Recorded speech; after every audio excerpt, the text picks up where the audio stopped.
power, the good things we won't lack. We'll put an end to poverty and come home from Iraq. It's a long time we've been waiting, now she's whistling round the bend, and we'll ride to revolution on that democracy track.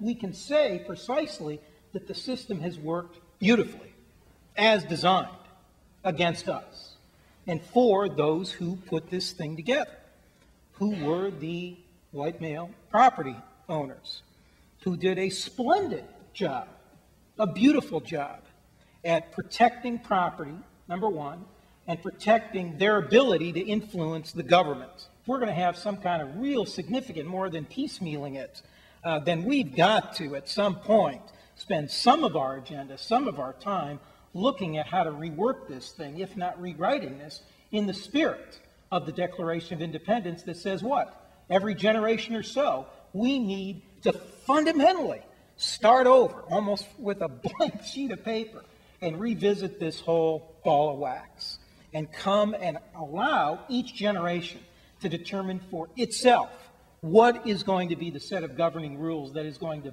most effectively, most relevantly speak to what is needed to bring about justice, peace, and sustainability in their time. State militias were there for homeland defense, and that the militias could be called into national service. They could be nationalized only under very specific conditions. And you know, there was actually a reason why people believed this to be true about the Guard. It's because it says so explicitly in the Constitution. There are 3 provisions under which the Guard may be called into national service.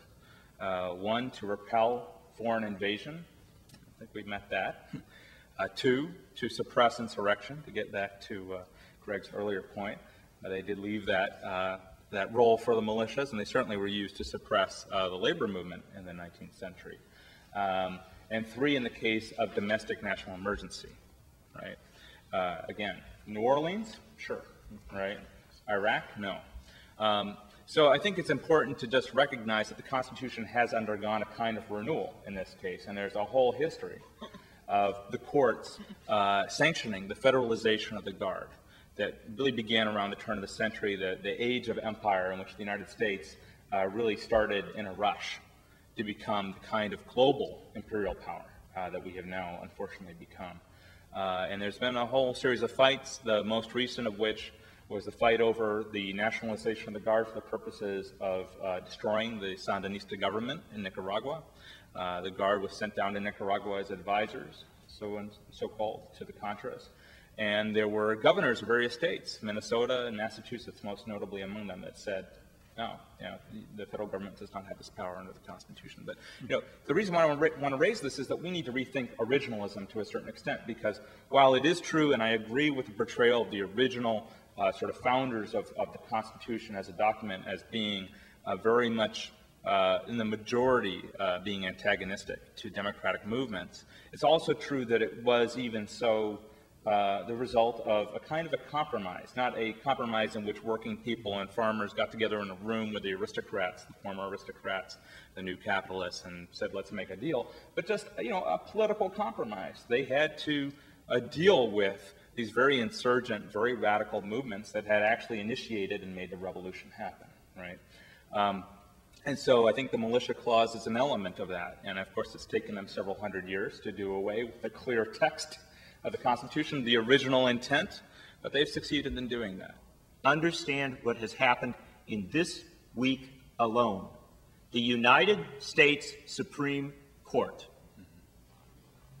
undermined individual free speech in the well-named Bong Hits for Jesus case, said that in an educational setting, you don't have liberty to say what you want. You cannot be provocative, you cannot be challenging, you cannot be adventurous.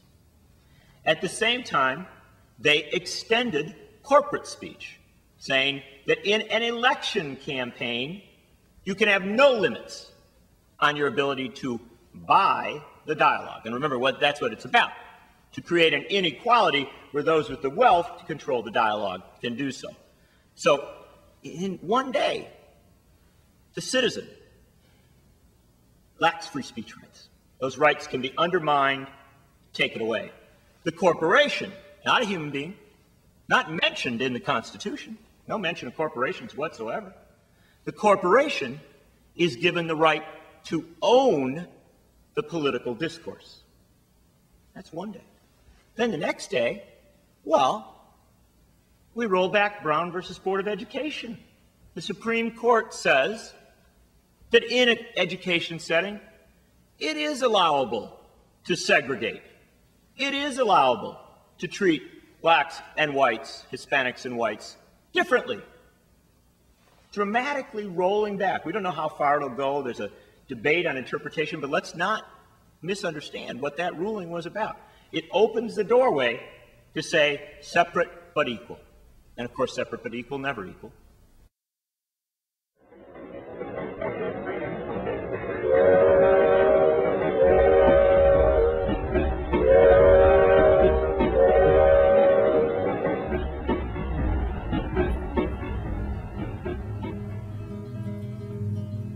Once we've got the power, the good things we won't lack.